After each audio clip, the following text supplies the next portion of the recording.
Praise be to God.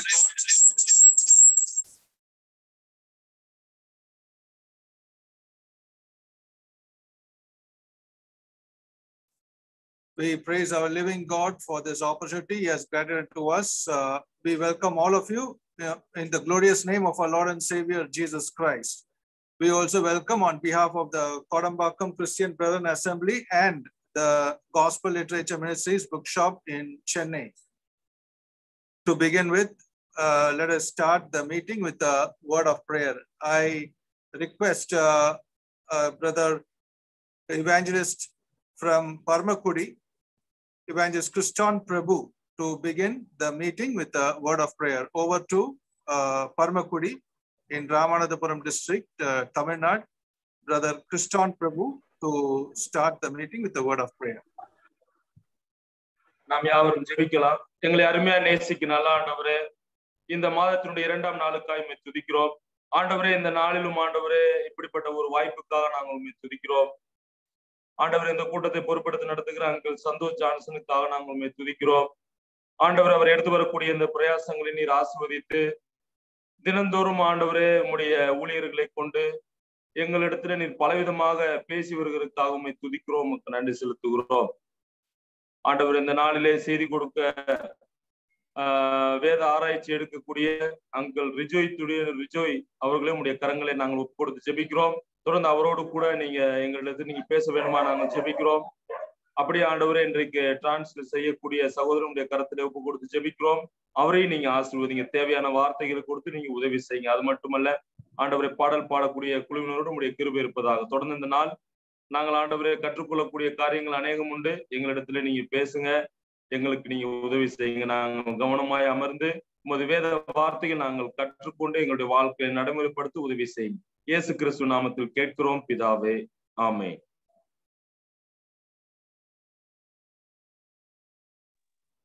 Thank you, Brother Kriston Prabhu, for the opening prayer. Now we are going into the singing time. We have with us today evening Sister Godsi Ebi from Ernakulam, and we take you over to Ernakulam to Sister Godsi Ebi. She will sing few songs, 2 songs for us. Over to Ernakulam, Sister Godsi Ebi.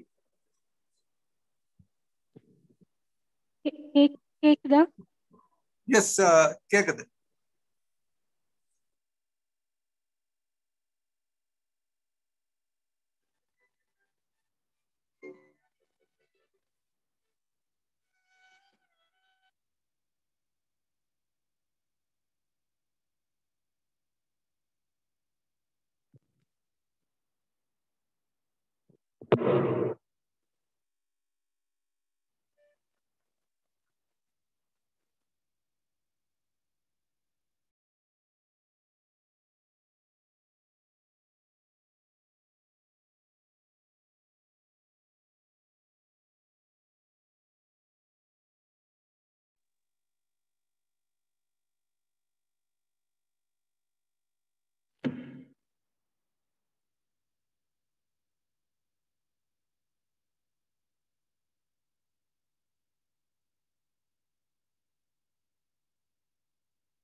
மரம் பொழிக்கும் போது வசந்த காலமே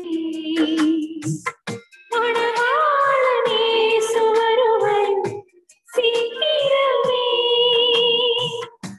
வானத்தின் மத்தியிலே எந்தாள் துணியோடு வானத்தின் மத்தியிலே எந்தாள் துணியோடு மணவாட்டியும் உன்னையும் சேர்த்திடுவார் மணவாட்டியும் உன்னையும் சேர்த்திடுவார் எருசலேமே எருசலேமே எருசலேமே எருசலேமே கர்த்தர் உன்னை நேசிக்கிறார் எருசலேமே எருசலேமே எருசலேமே கர்த்தர் உன்னை நேசிக்கிறார் எருசலேமே எருசலேமே.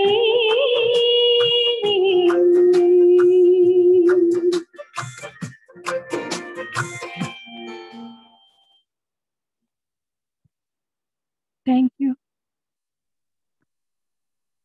Thank you, Sister Godse Ebi from Ernakulam for singing the two songs, for accepting our invitation and coming to the Kodambakam Zoom Bible Study meeting. We praise God for what God has done even this day through the singing time. We once again welcome all of you, especially all the evangelists, elders, brothers, sisters, and families across Tamil Nadu, India, and abroad to this Kodambakam Zoom Bible Study meeting. We welcome all of you in the glorious name of our Lord and Savior, Jesus Christ. Today, we have with us Evangelist Rijoy Thudiyan from Angamali, Kerala, and our dear brother has accepted our invitation and come to this evening Bible study meeting. This is the 277th Kodambakam Zoom Bible study meeting. We praise God, what God has done through these days, weeks, months, and more than a year. The topic that our brother has chosen is from on focus on the Lord Jesus Christ. That is the topic, focus on Christ. That is very much needed these days as we are distracted with many problems, worries, and which really choke us so much so that we forget our Lord himself. And sometimes we are far away from the heart of God. So this is a time for us to understand this concept very clearly from the Word of God. So let us go into it, and let us go deep into it and understand it through the strength of the Holy Spirit. We also thank all the participants for encouraging and getting edified, encouraging us and getting edified through the Word of God all these days. Now, we also welcome our brother Evangelist John Kennedy from Virudhunagar. He will be translating the Bible study from English to Tamil, and he has been a part of this ministry for some time now, and we praise God for that. We welcome him also into this evening time. Now for the praying, the blessing of the Bible study, I request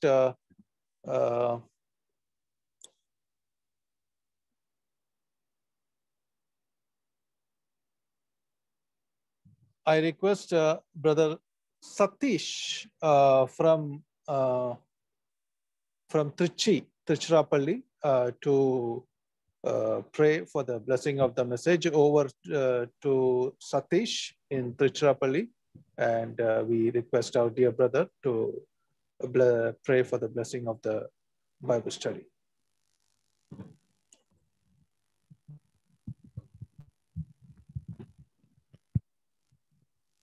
Praise the Lord, brother. கேக்குதா? கேக்குதுங்க brother. Please. ஜெபிப்போம்.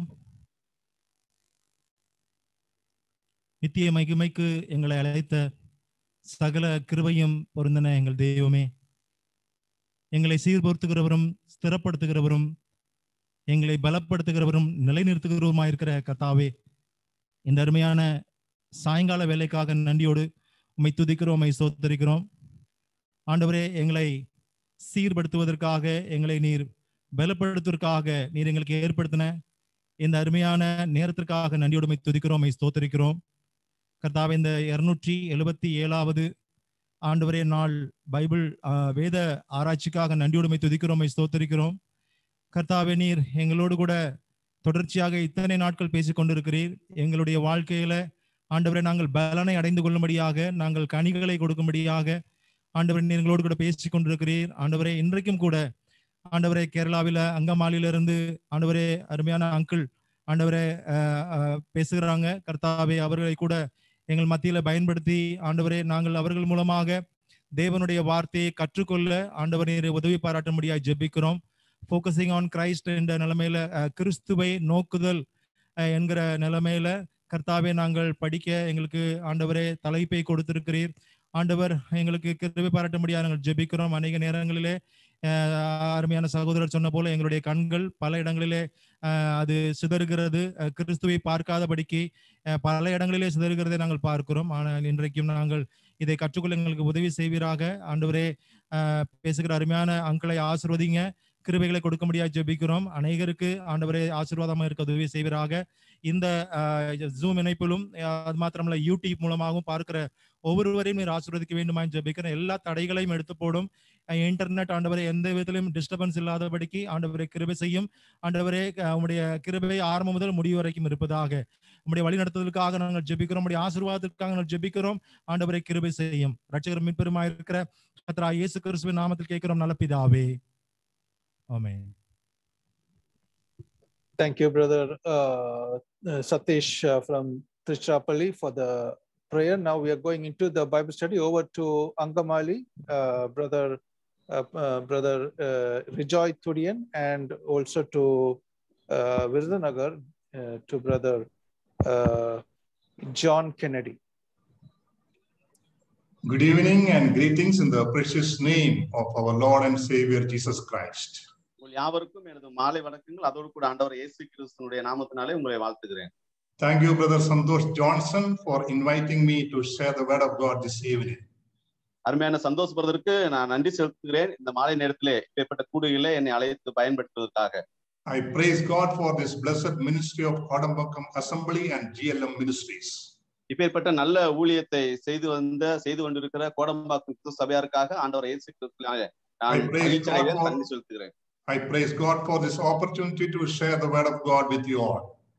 உங்கள் முன்பாக இப்பேற்பட்ட கர்த்தருடைய வசனத்தை பகிர்ந்து கொடுப்பதில் மிகுந்த மகிழ்ச்சி அடைகிறேன். Even though I don't know most of you personally, but we have an everlasting relationship in Jesus Christ. உங்கள் ஒவ்வொருவரையும் நாம் தனிப்பட்ட நிலைமையில அறியாவிட்டாலும் கூட தேவனுக்குள் நமக்கு நித்திய ஒரு அன்பு இருப்பதனாலே நான் நன்றி செலுத்துகிறேன். Thank you, brother Johnson, for the kind introduction. என்னை குறித்து அறிமுகம் செய்த பிரதர் ஜான்சன் அவருக்கு நன்றி செலுத்துகிறேன். And we heard a wonderful singing by Sister Godsi Ebi. Godsi Ebi அவர் மூலமாக நல்ல அருமையான பாடலை கேட்க நமக்கு வாய்ப்பு கிடைத்தது. May the Lord bless her and use her for his glory in the coming days.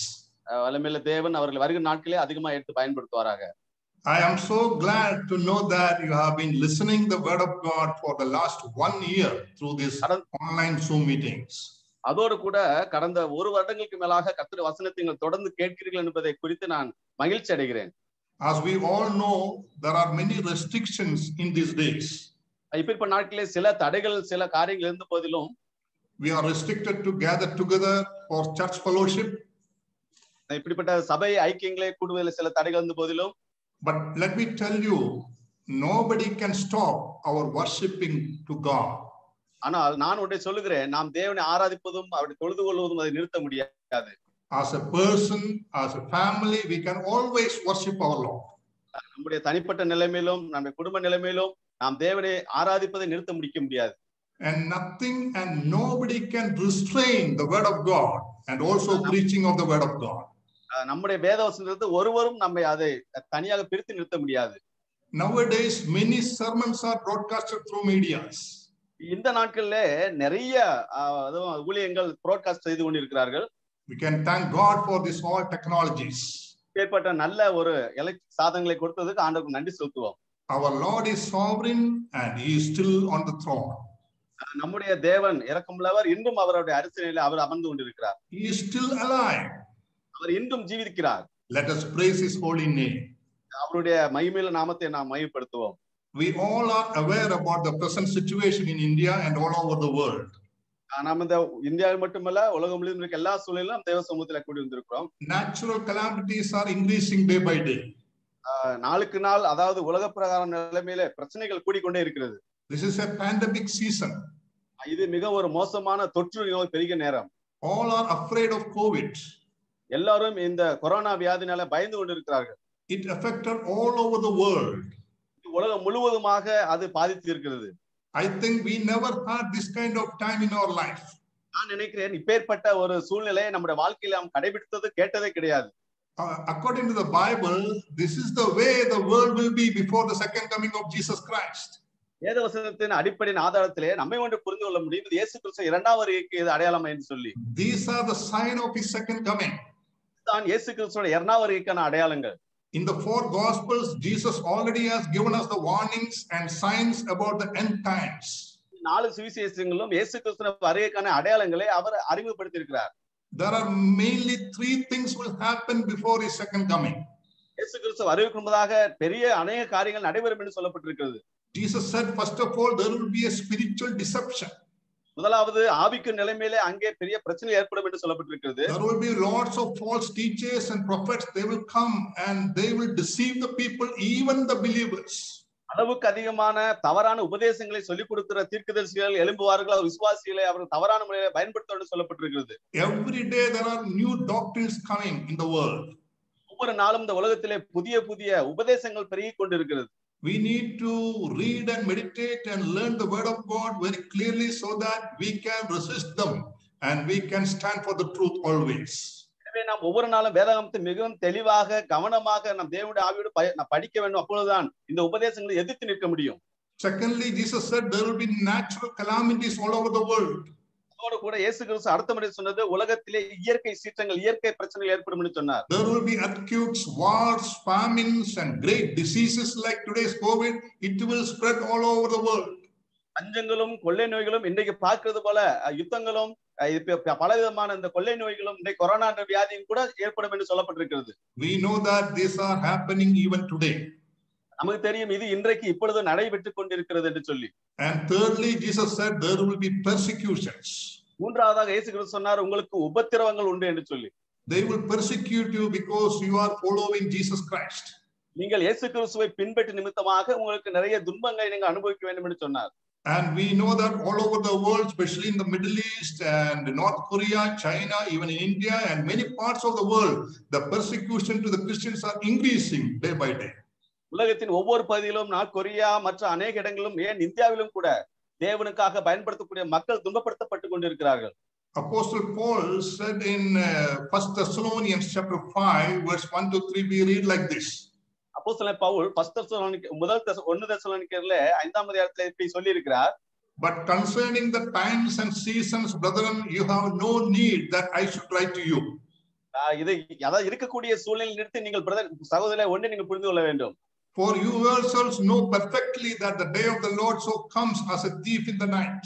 ஒன்றை புரிந்து கொள்ள வேண்டும், ஆண்டவர் இயேசு கிறிஸ்துவின் வருகை திருடன் வருகிற விதமாய் அது அருகில் இருக்கு என்பதை புரிந்து கொள்ள வேண்டும் என்று சொன்னார். For when they say peace and safety, then sudden destruction comes upon them.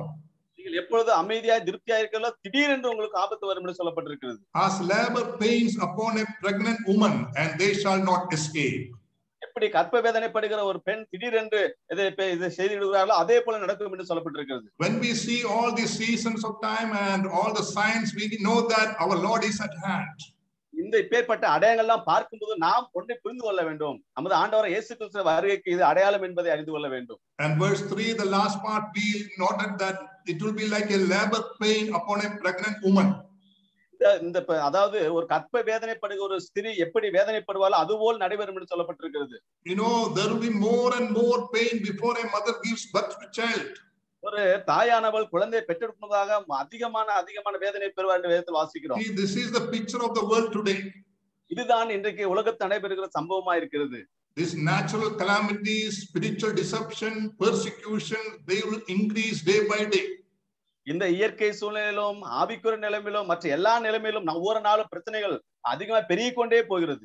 We know that we are very close to the second coming of Jesus Christ. இதெல்லாம் அறிந்து கொள்ளும் போது நாம் ஒன்றை புரிந்து கொள்ள வேண்டும். இயேசு கிறிஸ்துவின் வருகை வெகு சீக்கிரமா இருக்கிறது புரிந்து கொள்ள வேண்டும். Let us always be ready to meet our Lord. நமது ஆண்டவர் இயேசு கிறிஸ்துவை சந்திப்பதற்கு நாம் எப்பொழுதும் ஆயத்தமா இருக்க வேண்டும். So when these are happening as a children of God, how can we live confidently in this chaotic world? ஏற்பட்ட சூழ்நிலை ஒரு கிறிஸ்தவர்களுக்கு அல்லது உண்மையான தேவனுடைய பிள்ளைகள் நடைபெறும் போது இதை எப்படி நாம் எதிர்த்து நின்று எப்படி இதை சந்திக்க முடியும்? What should be our attitude and response when we go through these various trials and difficulties? ஏற்பட்ட உபத்திரவங்கள் பிரச்சனை உள்ளாக நாம் செல்லும் போது நம்முடைய பொறுப்பு என்னவா இருக்கிறது? அதன் ஊடாக The word of God gives very clear guidance how to live confidently in this end times. இப்பேற்பட்ட மோசமான சூழ்நிலைகளும் பிரச்சனை மத்தியிலே ஒரு விசுவாசி எப்படி நிற்க வேண்டும் என்பதை ஒரு தைரியத்தை வேத புத்தகம் நமக்கு அதிகமாக சொல்லிக் கொடுக்கிறது. Let us read book of Colossians chapter 3 verse 1 to 4. கொலோசியர் 3ஆம் அதிகாரம் 1 முதல் 10 வாசிக்கலாம். If then you were raised with Christ, seek those things which are above, where Christ is, sitting at the right hand of God. Set your mind on things above, not on the things on the earth. For you died, and your life is hidden with Christ in God. When Christ, who is our life, appears, then you also will appear with him in glory. Colossians chapter 3 verse 1 to 4. கொலோசியர் 3ஆம் அதிகாரம் 1 முதல் 4 வரை. நீங்கள் கிறிஸ்துவோடு கூட எழுந்ததுண்டானால் கிறிஸ்து தேவனுடைய வலது பாதத்தில் வீற்றிருக்கும் இடத்துள்ள மேலானவைகளை தேடுங்கள். பூமியில் அல்ல மேலானவைகளையே நாடுங்கள். ஏனென்றால் நீங்கள் மரித்தீர்கள், உங்கள் ஜீவன் கிறிஸ்துவுடனே தேவனுக்குள் மறைந்திருக்கிறது. நம்முடைய ஜீவனாகிய கிறிஸ்து வெளிப்படும் போது நீங்களும் அவரோடு கூட மகிமையிலே வெளிப்படுவீர்கள். The main theme of this epistle is the utter supremacy of Jesus Christ. இந்த கொலோசியர் நிருபத்தினுடைய முக்கியமான ஒரு என்னன்னா இயேசு கிறிஸ்துவின் மேல் நம்ம சிந்தை வைத்து அதை வெளிப்படுத்தி காட்டுவது.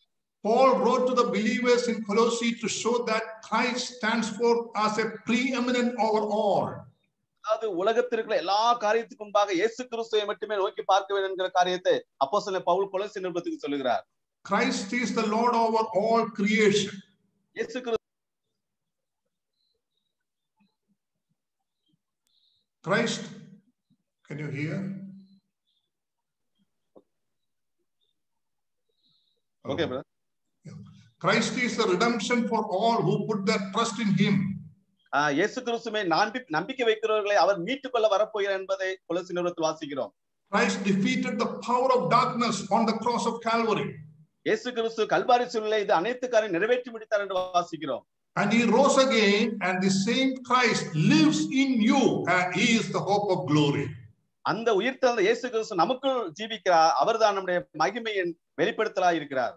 Chapter 2 verse 6 says, 2ஆம் அதிகாரம் 6ஆம் வசனத்தில் வாசிக்கிறோம். As you received Christ Jesus the Lord, so walk in him, rooted and built in him, and established in faith, as you were taught, and abounding in thanksgiving. ஆகையால் நீங்கள் கர்த்தராகிய கிறிஸ்து இயேசுவை ஏற்றுக்கொண்டபடியே அவருக்குள் வேர் கொண்டவர்களாகவும் அவர் மேல் கட்டப்பட்டவர்களாகவும் அவருக்குள் நடந்து கொண்டு. Our faith is in a person, Jesus Christ. நம்முடைய விசுவாசம் நமது நபராகிய இயேசு கிறிஸ்து மேல் வைக்க வேண்டும். Our faith is not on some rules and regulations or traditions or doctrines. நம்முடைய விசுவாசம் நம்பிக்கை என்று சொல்லக்கூடியது நம்முடைய பாரம்பரியங்கள் மேல வேற எது மேல வைக்க கூடாது. So in the first 2 chapters, Paul speaks about the greatness and the glory of Jesus Christ. இந்த 2 அதிகாரங்களும் இயேசு கிறிஸ்துவினுடைய மகிமையும் இயேசு கிறிஸ்து வெளிப்பாடுதலையும் குறித்து வாசிக்கிறோம். And in chapter 3rd and 4th chapter, we can understand that Paul gives some practical lessons how to live as a true Christian in this world. 3ஆம் 4ஆம் அதிகாரத்தை வாசிக்கும் போது ஒரு உண்மையான கிறிஸ்தவன் எப்படியாக வாழ வேண்டும் என்று சொல்லி அது நடைமுறை வாழ்க்கை எப்படி பயன்படுத்த வேண்டும் என்று சொல்லி வாசிக்கிறோம். We already read chapter 3 verse 1 to 4. Please note verse 4. It speak about the second coming of Jesus Christ. நாம் ஏற்கனவே 3ஆம் அதிகாரத்தில் வாசித்தோம். ஆண்டவர் இயேசு கிறிஸ்துவின் வருகைக்கு நாம் எப்படி ஆயத்தமா இருக்க வேண்டும், அந்த வருகையில என்ன நடக்கும் என்பதை வாசித்தோம். When Christ, who is our life, appears, then you also will appear with him in glory. இயேசு கிறிஸ்து வரும்போது அவர் எப்படி நம்மிடத்துல வெளிப்படுகிறாரோ நாம அவர் மத்தியிலே வெளிப்பட வேண்டும் சொல்லி வாசிக்கிறோம். You also will appear with him at the second coming of Christ. நீங்களும் இயேசு கிறிஸ்து இரண்டாம் வருகையிலே வெளிப்பட வேண்டும். What a blessed hope we have in Jesus Christ. கிறிஸ்துவுக்கு நமக்கு கொடுக்கப்பட்டிருக்கிற எவ்வளவு ஒரு ஆசீர்வாதமான நம்பிக்கை நமக்கு இருக்கிறது. As we know the coming of Christ is at hand, நமக்கு தெரியும் இயேசு கிறிஸ்து வருகை மிக அருகில் சமீபமா இருக்கிறது சொல்லி. Maybe sometimes we may die in this pandemic season. ஒருவேளை இந்த தொற்று நோய் இத நேரத்திலே நாம் இதை மரிக்க கூட நேரிடலாம். Maybe we will die before the second coming of Jesus Christ. ஒருவேளை இயேசு கிறிஸ்து வருவதற்கு முன்பதாக கூட மரித்து விடலாம். But we have a blessed hope that we will appear with Christ at his coming. ஆனால் நமக்கு ஒரு ஆசீர்வாதம் நம்பிக்கை இருக்கிறது. நாம் கிறிஸ்துவோடு கூட வெளிப்படுவோம் என்று சொல்ல நம்பிக்கை. If you have that blessed hope, then Apostle Paul is giving some instruction in verse 1 to 3. இப்பேற்பட்ட ஆசீர்வாத நம்பிக்கை பெற்றுக்கொள்வதற்கு அப்போஸ்தலன் பவுல் ஒரு சில காரியங்களை அங்கே வெளிப்படுத்துகிறார். See, the people in this world always say that we should look within.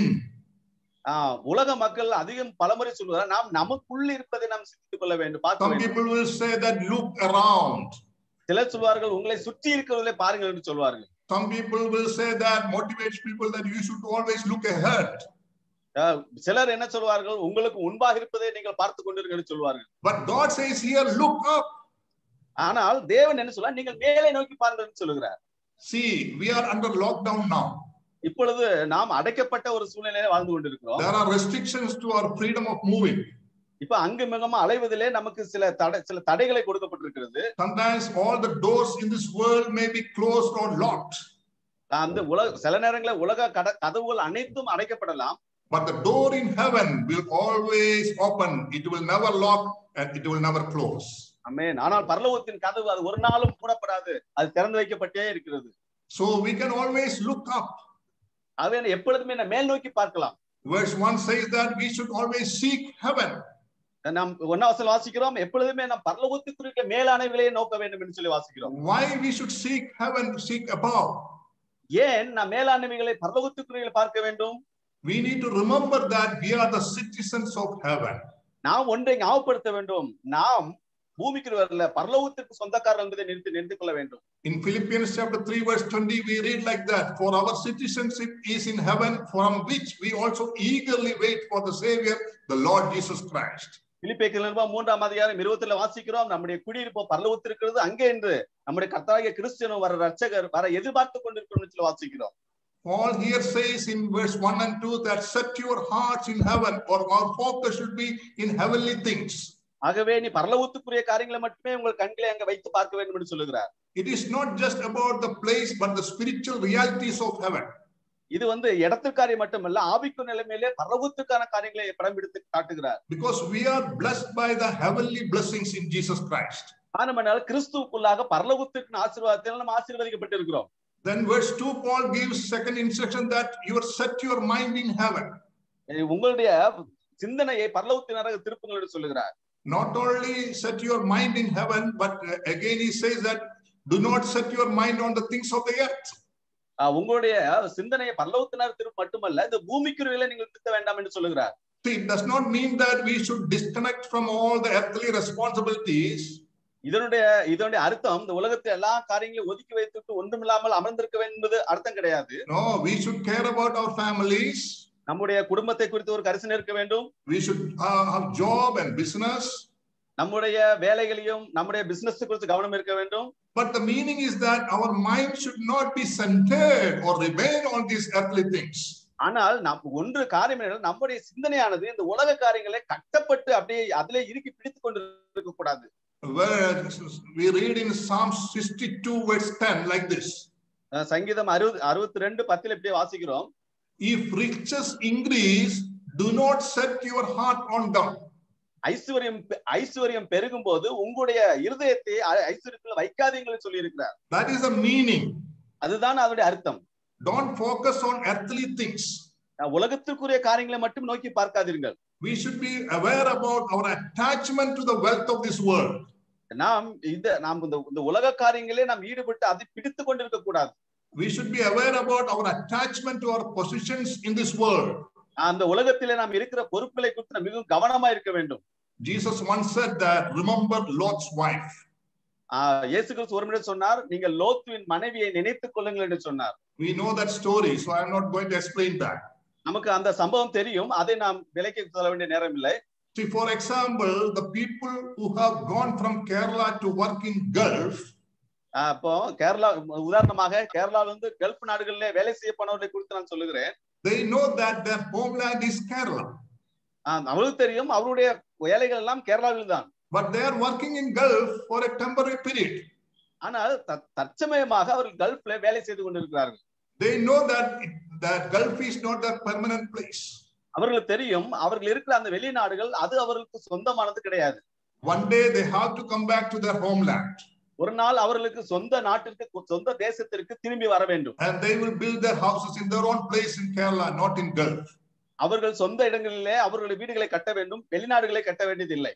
So the same way we need to be always reminded that our homeland that is in heaven. This world is not our home. அதே போல்தான் எப்பொழுதுமே விசுவாசி என்பது நம்முடைய சிந்தனை நாம் பூமிக்குரியவர்கள் அல்ல, நாம் பரலோகத்துக்குரியவர்களின் சிந்தனை மட்டும்தான் நமக்கு இருக்க வேண்டும். We read in Psalm 73 verse 25. சங்கீதம் 73:25 வாசிக்கிறோம்.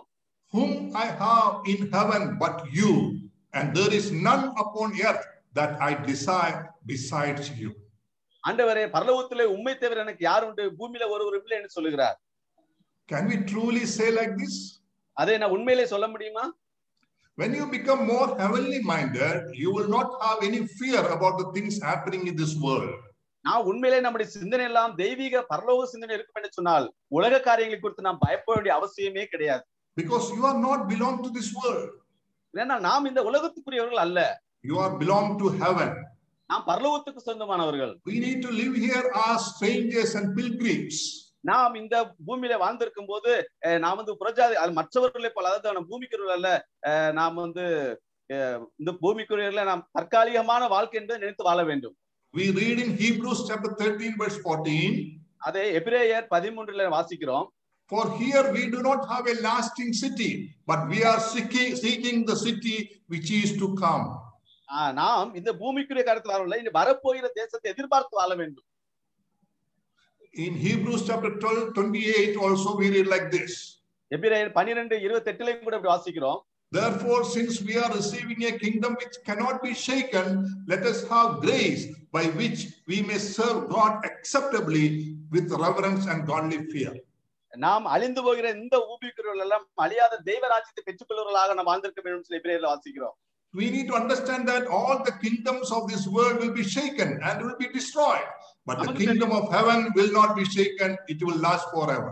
ஆனா பூமியில் இருக்கிற அந்த ராஜ்யங்களும் காரியங்களும் அசைந்து விடும், ஆனால் அசையாத ராஜ்யத்தை பெற்றுக்கொள்வர்கள் நாம் அப்படியாக வாழ வேண்டும் என்று சொல்லி வாசிக்கிறோம். Do you really have this hope?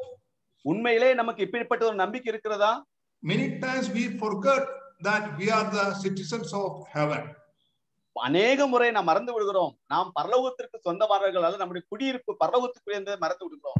We read about all the godly people in the Old Testament. நாம் பழைய ஏற்பாட்டில் இருக்கிற அநேக நபர்களை குறித்து வாசிக்கிறோம். We can read about their mind and attitude in Hebrews chapter 11. எபிரேயர் 11 அவர்கள் வாழ்ந்த வாழ்க்கையினுடைய சூழ்நிலைகள் நாம் அறிய முடியும். And we read like that in chapter 11 of Hebrews verse 13 to 16. எபிரேயர் 11 இப்படி நான் வாசிக்கிறோம். All these men of faith, they all died in faith, not having received the promises, but having seen them afar off, were assured of them, embraced them, and confessed that they were strangers and pilgrims on this earth.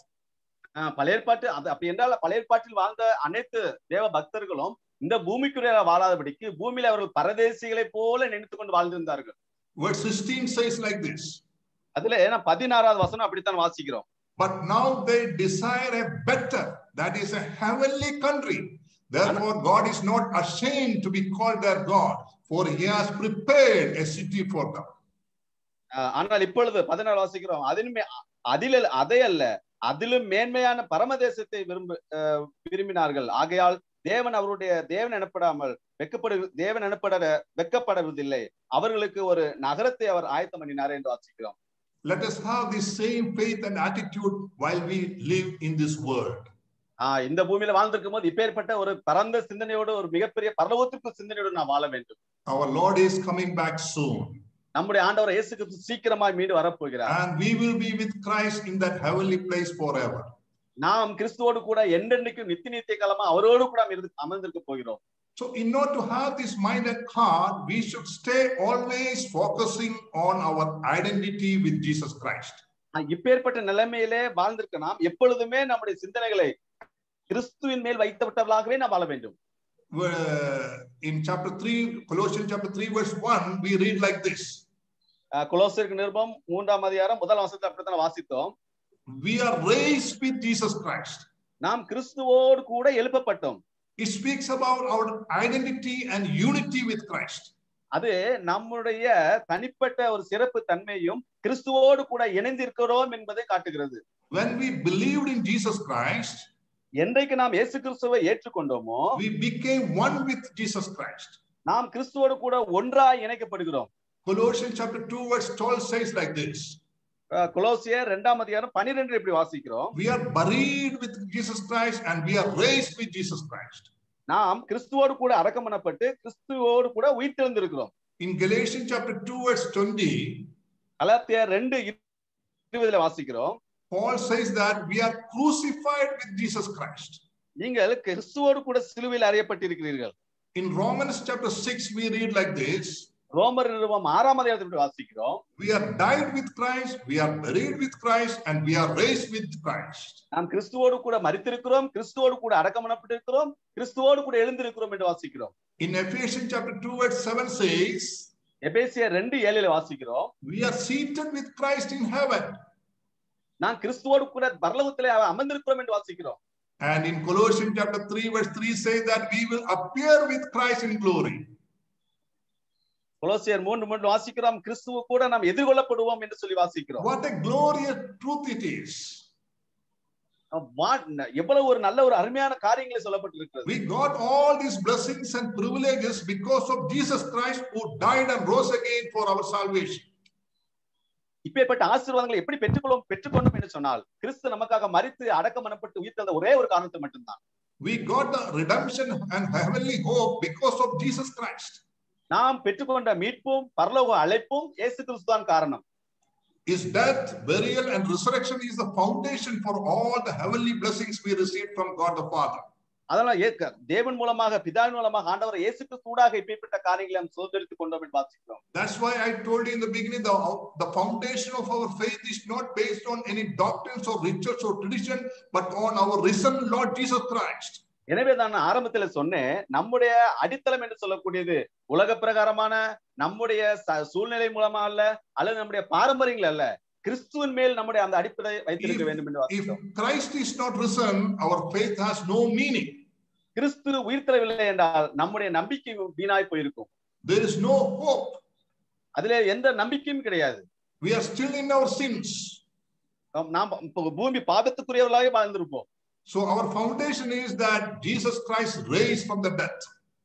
நம்முடைய ஒரு அடித்தளம் என்ன என்று சொன்னால் கிறிஸ்து உயிர்த்தெழுந்த ஒரே ஒரு காரணம் மட்டும்தான் சொல்ல முடியும். And here Paul says that we are also raised with Jesus Christ. அப்போஸ்தலன் பவுல் சொல்றார், நாமும் கூட கிறிஸ்துவோடு கூட எழுந்திருக்கிறோம் என்று சொல்லப்பட்டிருக்கிறார். We are in Christ and Christ is in us. நாம் கிறிஸ்துவுக்குள்ளும் கிறிஸ்து நமக்குள் இருக்கிறார் என்று வாசிக்கிறோம். This is an eternal relationship. இதுதான் நித்தியமான ஒரு உடன்படிக்கை, ஒரு ஐக்கியம். We need to maintain that relationship and fellowship and identity with Jesus Christ always. நாம் கிறிஸ்துவோடு கூட ஐக்கியப்பட்டு இருக்கிறோம், கிறிஸ்துவோடு கூட இருக்கிறோம் என்பதை நாம் அதை சரியான முறையில் அதை பயன்படுத்தி கொண்டு வாழ வேண்டும். In book of Romans chapter 6 verse 4 to 6, ரோமருக்கு நிருபம் 6ஆம் அதிகாரம் 4 வாசிக்கும் போது it's more clear there.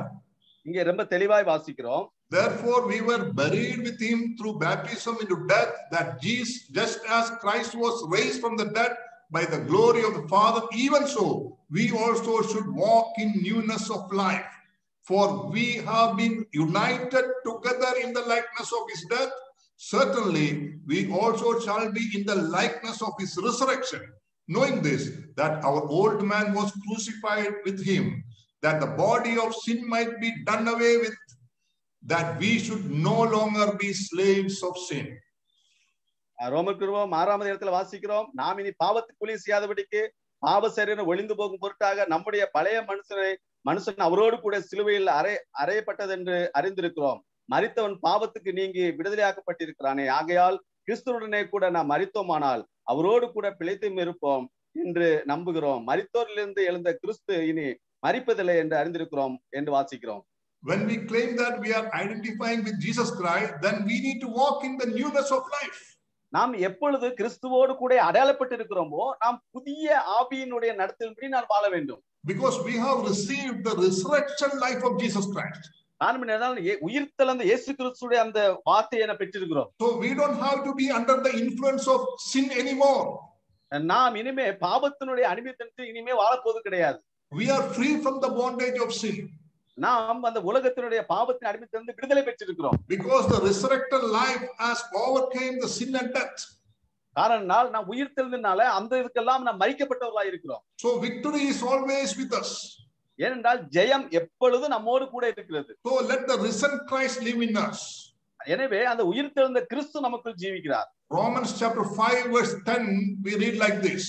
ரோமர் 5:10 இப்படி வாசிக்கிறோம். If while we were enemies we were reconciled to God through the death of his son, much more having been reconciled we shall be saved by his life. நாம் தேவனுக்கு சத்துருக்களா இருக்கையில் அவருடைய குமாரனின் மரணத்தினாலே அவருடனே ஒப்புரவாக்கப்பட்டிருப்போமானால் ஒப்புரவாக்கப்பட்டவன் பின் நாம் அவருடைய ஜீவனாலே ரட்சிக்கப்படுவதும் அதிக நிச்சயமாமே என்று வாசிக்கிறோம். If the death of Christ, like a dead person like Jesus Christ, can save me from the penalty of sin, how much more the risen Christ who is alive can save me from the power of sin today. அப்படினால் மரித்த கிறிஸ்துவனுடைய அந்த வல்லமையினால இருப்போம் என்று சொன்னால் உயிர்த்தெழுந்த கிறிஸ்துவின் வல்லமையினால அதை விட எவ்வளவு மேன்மையான சிறந்திருக்க முடியும். Do we have that faith in Jesus Christ? அப்பேற்பட்ட விசுவாசம் இயேசு கிறிஸ்து மேல் உங்களுக்கு இருக்கிறதா? We can overcome sin and live righteously only by faith in Jesus Christ. நாம் இயேசு கிறிஸ்துவின் வைத்திருக்கிற விசுவாசத்தினாலே எல்லா காரியங்களிலும் ஜெயிக்கப்பட்டவர்களாக வாழ வேண்டும். The Bible says that the just shall live by faith. Bible நமக்கு தெளிவாய் சொல்லியிருக்கிறது நீதிமான் விசுவாசத்தினாலே பிழைப்பான் என்று. It is possible only with Jesus Christ. இது இயேசு கிறிஸ்துவின் ஊடாக மட்டும்தான் அது நடைபெற முடியும். If you abide in him, he will abide in us. நாம் அவருக்குள் நிலைத்திருந்தால் அவர் நமக்குள் நிலைத்திருப்பார். Without him we can do nothing. அவர் இல்லாமல் நாம் ஒன்றும் செய்ய முடியாது. So always we need to live closer to Christ and let the life of Christ flow through our lives. ஆகவே நான் எப்பொழுதும் கிறிஸ்துவோடு கூட சேர்ந்து ஒன்று சேர்ந்து நாம் வாழ்வதற்கு நாம் பழகிக்கொள்ள வேண்டும். So we need to stay focused on our identity with Jesus Christ always. நாம் எப்பொழுது பார்த்தாலும் நாம் கிறிஸ்துவோடு கூட உள்ளவர்கள் என்பதை கிறிஸ்துவை நோக்கி பார்த்து நம்மை அடையாளப்படுத்திக் கொள்ள வேண்டும். Secondly, we need to stay focused on your authority in Jesus Christ. அதோடு மட்டுமல்ல தேவன் மேல் உள்ள அதிகாரத்திலே நாம் நம்முடைய நோக்கத்தை நாம் செலவு செய்ய வேண்டும். In Colossians chapter 3 verse 1 we read like that Jesus is seated at the right hand of the Father. கொலோசியர் 3:1 வாசிக்கிறோம் நாம் கிறிஸ்துவோடு கூட நாம் எழுந்து அவரோடு கூட அமர்ந்திருக்கிறோம் என்று சொல்லி வாசிக்கிறோம். No, Jesus seated at the right hand of the Father. இயேசு கிறிஸ்து பிதாவினுடைய வலது பார்சத்தில் இருக்கிறார் என்று சொல்லி வாசிக்கிறோம். That shows the authority of Jesus Christ. அது இயேசு கிறிஸ்துவினுடைய அதிகாரத்தை காட்டுகிறது. In book of Ephesians chapter 1 verse 20 and 21 we read like this. எபேசியர் 1:21-22 வாசிக்கிறோம். When God the Father raised him from the dead and seated him at his right hand in the heavenly places, far above all rule and authority and power and dominion and every name that is named, not only in this age but also in the one to come. And he put all things in subjection under his feet and gave him as head over all things to the church, which is his body, the fullness of him who fills all in all. எபேசியர் Ephesians chapter 1 verse 20 and 21. எபேசியர் 1:20-21 எல்லா துரைத்தனங்களுக்கும் அதிகாரத்திற்கும் வல்லமைக்கும் கர்த்தத்துவத்துக்கும் இமேல் மாத்திரமல்ல மறுமையிலும் பெயர் பெற்றிருக்கும் எல்லா நாமத்துக்கும் மேலாய் அவர் உயர்ந்திருக்கத்தக்கதாக அவரை உன்னதங்களில் தம்முடைய வலது பார்சத்தில் உட்காரும்படி செய்து எல்லாவற்றையும் அவருடைய பாதம் கீழ்ப்படுத்தி எல்லாவற்றாலும் நிரப்புகிறவராகிய நிறைவாகிய சரீரமான சபைக்கு அவர் எல்லாவற்றுக்கும் மேலாக தலையாக தந்ததில்லை என்று வாசிக்கிறோம். See what a great authority Jesus have now. பாருங்கள் இயேசு கிறிஸ்துவுக்கு எப்பேற்பட்ட அதிகாரம் அங்கே வைக்கப்பட்டிருக்கிறது சொல்லி. We know that in Matthew chapter 28 verse 18 to 20 Jesus said that all authority is given to me in heaven and on earth. நமக்கு தெரியும் மத்தேயு 28ஆம் அதிகாரத்துல கடைசி வாசிக்கிறோம் என சகல அதிகாரம் கொடுக்கப்பட்டிருக்கிறது என்று சொல்லப்பட்டிருக்கிறது. Christ is in control of everything. இயேசு கிறிஸ்து எல்லா நிலைமையும் அவர் அதிகாரப்பட்டவராய் இருக்கிறார். See, in our life, when everything goes out of control, we should focus on Jesus Christ because he has all control. நம்முடைய சூழ்நிலை எல்லாம் கைவிட்டு போகும்போது எல்லாம் தோல்வியாய் முடியும் போது எல்லாவற்றையும் வெற்றி சிறந்த இயேசு கிறிஸ்துவாக நம்மை நோக்கி நாம் வைத்து பார்க்க வேண்டும். He is the King of Kings and Lord of Lords. காரணம் என்ன சொன்னால் அவர்தான் ராஜாதி ராஜாவும் கர்த்தாதி கர்த்தருமாய் இருக்கிறார். On the throne. அவர் சிங்காசனத்தில் அமர்ந்திருக்கிறார். You know, when John the apostle, he was at the island of Patmos, Jesus appeared to him and said, "Do not be afraid. I am the first and the last and the living one, and I was dead. Behold, I am alive forevermore, and I have the keys of death and Hades." அப்போஸ்தலனாகிய யோவான் பத்மோத்தில் இருக்கும்போது தேவனானவர் அவருக்கு வெளிப்பட்டு கொண்டிருக்கும் போது நானே ஆதியும் அந்தமுமா இருக்கிறேன், எதை குறித்தும் பயப்படாதே, மரணத்தை குறித்து பயப்பட அவசியங்களே, பரலோகத்தின் திறவுகோல் எனது கையில் இருக்கிறது சொல்லி வேதத்துல வாசிக்கிறோம். We need to always remember that our Lord is still alive and he is in control of everything whatever happens in this world. நாம் ஒன்றை மட்டும் புரிந்து கொள்ள வேண்டும், நம்முடைய தேவன் ஜீவனுள்ளவர், அவர் எல்லாவற்றையும் கைக்குள் அதிகாரப்பட்டவராய் அவர் கைக்குள் அடக்கி வைத்திருக்கிறார். The Lord who called us and redeemed us is still alive. நம்மை அழைத்த தேவன், நம்மை மீட்டு கொண்ட தேவன், அவர் இன்றும் உயிரோடு இருக்கிறார். And we are under his authority. நாம் இப்பொழுது அவருடைய அதிகாரத்துக்கு உட்பட்டவர்களாய் நாம் வாழ வேண்டும். If you truly believe that, we can live in this world without any fear. அதை உண்மையாகவே அது புரிந்து கொள்ளும் என்று சொன்னால் நாம் பயமில்லாதபடிக்கு நாம் திருப்தியில் ஒரு வாழ்க்கையை வாழ முடியும். We need to believe that nothing can stop us in this world. இந்த உலகத்தில் எதுவும் என்னை நிறுத்தி வைக்க முடியாது. Without his permission and knowledge, nothing will happen to his disciples or his children. அவருடைய அனுமதி இல்லாமல் அவருடைய பிள்ளைகளுக்கு எதுவுமே நடக்காது. We need to have that confidence and faith always in Jesus Christ. அப்பேற்பட்ட உறுதியான நம்பிக்கையை நாம் இயேசு கிறிஸ்து மேல் வைக்க வேண்டும். He is unchanging, yesterday, today, forever. He is the same. நமது ஆண்டவர் இயேசு கிறிஸ்து நேற்றும் இன்றும் என்றும் மாறாதவர் என்று வாசிக்கிறோம். Thirdly, we see that in Colossians chapter 3 verse 3 that we need to stay focused on our security in Jesus Christ. கொலோசியர் 3ஆம் அதிகாரம் 3ஆம் வசனம் வாசிக்கிறோம், நம்முடைய பாதுகாப்பு கிறிஸ்துவுக்குள் இருக்கிறதை புரிந்து கொள்ள முடியும். We read like that, you are hidden with Christ in God. நீங்கள் கிறிஸ்துவுக்குள் தேவனுக்குள் மறைந்திருக்கிறீர்கள். With Christ we are already secure and we are in God. That's a double security. நமக்கு ஏற்கனவே இயேசு கிறிஸ்துவுக்குள் இருக்கிறோம் என்று சொல்லப்பட்டிருக்கிறது, இப்பொழுது அவருக்குள் மறைந்திருக்கிறோம் என்று சொல்கிறது, அது இரட்டிப்பான பாதுகாப்பை இங்கே கொடுக்கிறது. Jesus already said to the disciples in John chapter 10 verse 27 to 30. யோவான் 10ஆம் அதிகாரம் 27ல இருந்து நான் வாசிக்கும்போது, My sheep hear my voice and I know them and they follow me and I give them eternal life. They shall never perish, neither shall anyone snatch them out of my hand. My Father who has given them to me is greater than all, and no one is able to snatch them out of my Father's hand. I and my Father are one. அதிலே யோவான் சுவிசேஷம் 10ஆம் அதிகாரத்தில் இப்படி வாசிக்கிறோம், 10ஆம் அதிகாரம் 27 to 30. Okay, என் ஆடுகள் என் சத்தத்திற்கு செவி கொடுக்கிறது, நான் அவைகளை அறிந்திருக்கிறேன், அவைகள் எனக்கு பின் செல்கிறது, நான் அவைகளுக்கு நித்திய ஜீவனை கொடுக்கிறேன், அவைகள் ஒரு காலம் கெட்டு போவதில்லை, ஒருவனும் அவைகளை என் கையிலிருந்து பறித்துக் கொள்வதும் இல்லை, அவைகளை எனக்கு தந்த என் பிதா எல்லோரிலும் பெரியவராயிருக்கிறார், அவைகளை என் பிதாவின் கையிலிருந்து பறித்துக் கொள்ள ஒருவனாலும் கூடாது என்று வாசிக்கிறோம். What a great security we have in Jesus Christ. பாருங்கள், கிறிஸ்துவுக்குள் நமக்கு எவ்வளவு பெரிய பாதுகாப்பு இருக்குதுன்னு சொல்லி பாருங்கள். We have double security. நமக்கு இரட்டிப்பான பாதுகாப்பு என்று சொல்லி வாசிக்கிறோம். We are safe and secure in Christ as well as in Heavenly Father.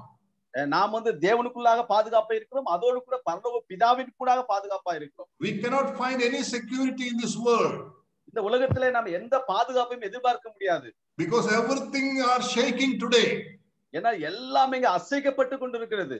Many times we think that we have a fixed deposit, so we think that that is our security. ஒருவேளை நம்ம இருக்கிறோம்னா எனக்கு இதுதான் என்னுடைய பாதுகாப்பு என்று சொல்லி நினைத்துக் கொண்டிருக்க முடியும். But nothing will save us, nothing will have the security to give security to us. ஆனால் இந்த உலக பிரகாரமா எந்த ஒரு காரியம் நமக்கு பாதுகாப்பு கொடுக்க முடியாது, பாதுகாப்பு இல்லை என்று புரிந்து கொள்ள வேண்டும். We should aware that our security is only in Jesus. Our security is even we cannot find in our church, we cannot find in our children, we cannot find in our families. They all may leave, but the promise of Christ is that he will never leave us, he will never forsake us. His promises are unchanging promises. நம்முடைய பாதுகாப்பு என்ன சொல்லுகிறது? நம்முடைய சபையிலோ, நம்முடைய குடும்பத்திலோ, நம்முடைய பிள்ளைகளிலோ நாம் எதுவுமே தேட முடியாது. நம்முடைய பாதுகாப்பு என்று சொல்லுகிறது முற்றும் முழுவதுமாக கிறிஸ்துவுக்கு மட்டுமே பாதுகாப்பு என்பதை நாம் புரிந்து கொள்ள வேண்டும். Jesus Christ is our example. அதுக்கு நாம் இயேசு கிறிஸ்து நல்ல ஒரு உதாரணமா இருக்கிறார். When Jesus Christ at the end of his life, before his crucifixion, he was giving a good teachings to his own disciples. இயேசு கிறிஸ்து சிலுவையின் பாடுமரணத்துக்கு போதும் முன்னதாக அவர் தம்முடைய சீசர்களிடத்தில் இப்படி சொல்லி கொடுத்திருக்கிறார். We find that in John chapter 16 verse 30 to 32. அதிலே யோவான் சுவிசேஷம் 16ஆம் அதிகாரத்திலே 30ல இருந்து வாசிக்கும் போது, after all the teachings to the disciples said, now we know that you know all things and have no need for anyone to question you. By this we believe that you came from God.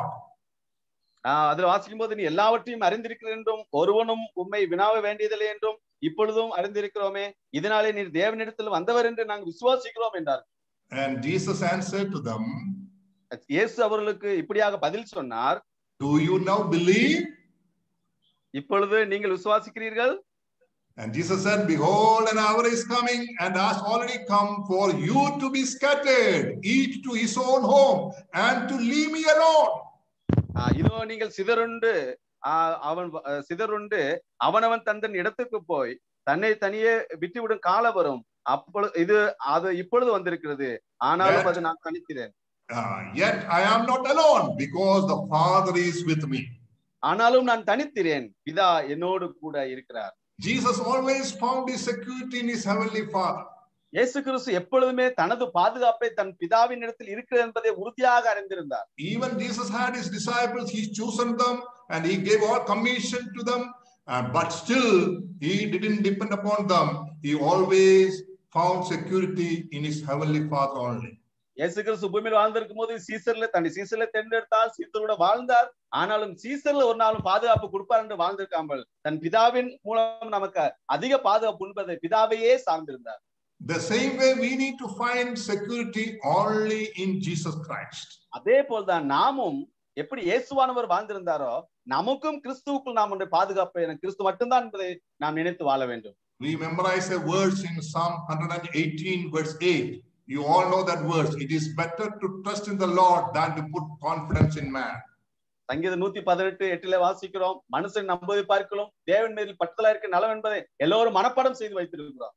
And we always need to have that security and safety in Jesus Christ. We need to focus on him. நாம எப்பொழுதுமே எல்லா பாதுகாப்பும் இயேசு கிறிஸ்துவில் மட்டும்தான் என்பதை நினைத்து இயேசு கிறிஸ்துவே மட்டுமே நம்மளுடைய சிந்தனையை செலுத்த வேண்டும். Apostle Paul wrote in book of Romans how much we are safe in the love of Jesus Christ. அப்போஸ்தலர் பவுல் நாம் எந்த அளவு கிறிஸ்துவினுடைய அன்போடு நாம் பாதுகாக்கப்பட்டிருக்கிறோம் என்பதை நாம் வாசிக்கிறோம். If God is with us or for us, who can be against us? இப்பொழுது தேவன் நம்மோடு கூட இருப்பதனால் நமக்கு எதிராக இருப்பவன் யார் என்று வாசிக்கிறோம். Nothing can separate us from the love of Jesus Christ. கிறிஸ்துவின் அன்பை விட்டு ஒன்றும் என்னை பிரிக்க முடியாது என்று சொல்லி வாசிக்கிறோம். What a great assurance we have in the love of Christ. கிறிஸ்துவுக்குள் அந்த அன்பின் மூலமாக எவ்வளவு ஒரு நல்ல பாதுகாப்பு நமக்கு இருக்கிறது.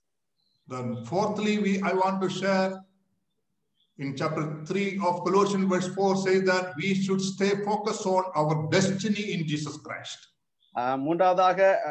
நான்காவதாக கொலோசியர் 3ஆம் அதிகாரத்திலே வாசிக்கிறோம், நம்முடைய கோல் இயேசு கிறிஸ்துவை நோக்கி இருக்க வேண்டும் என்று சொல்லி வாசிக்கிறோம். We read in verse 4 that when Christ, who is our life, appears, then you also will appear with him in glory. நம்முடைய ஜீவனாகிய கிறிஸ்து வெளிப்படும் போது நீங்களும் அவரோடு கூட மகிமையிலே வெளிப்படுவீர்கள் என்று சொல்லி வாசிக்கிறோம். What a glorious destiny, what a glorious blessed hope we have in Jesus Christ. கிறிஸ்து இயேசுக்குள் எவ்வளவு மகிமையான ஒரு ஆசீர்வதிக்கப்பட்ட ஒரு நம்பிக்கை நமக்கு இருக்கு. Christ is going to appear soon. இயேசு கிறிஸ்து சீக்கிரமாக வெளிப்பட போகிறார்.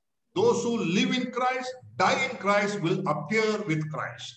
யாரெல்லாம் கிறிஸ்துவோடு வாழ்ந்தார்களோ, கிறிஸ்துவோடு மரித்தவர்கள் கிறிஸ்துவோடு கூட வெளிப்பட போகிறார்கள். In 1 John chapter 3 verse 2 we read like that, beloved, now we are the children of God, and it has not yet been revealed what we shall be, but we know that when he is revealed we shall be like him, for we shall see him as he is.